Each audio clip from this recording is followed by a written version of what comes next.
Britain may already have been in the bad books with France after last week's disagreement over how to handle the European credit crisis, but a fresh batch of insults is now flying across the English Channel as the relationship between the two nations sours even further. France has been talking up its fiscal strength, but in doing so has angered the British by talking down their economy. A week ago, British Prime Minister David Cameron earned a brush-off from the French president for vetoing the latest Euro rescue plan. But now, with France facing a possible credit downgrade, some of its officials have taken the row to another level. The governor of the Bank of France has suggested ratings agencies should start by downgrading Britain.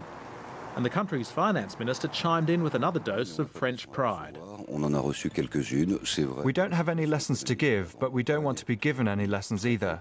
The economic situation in Great Britain is very worrying, and from an economic standpoint, we prefer being French than British. The comments were too much for the British. Deputy Prime Minister Nick Clegg said they were simply unacceptable and the French should calm the rhetoric. In the end, the Fitch ratings agency maintained France's AAA rating.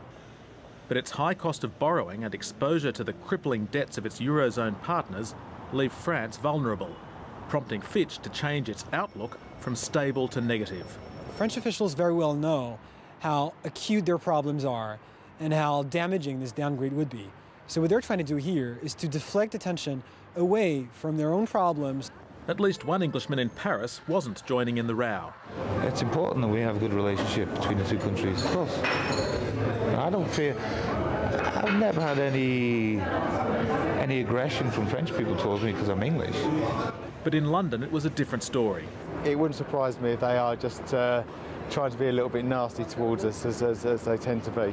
There has been some diplomacy, with the French Foreign Ministry emphasising France and Britain need each other and work together every day. But with more economic clouds on the horizon, there'll be plenty of stormy weather to test the friendship further. Jonathan Flynn, ABC News.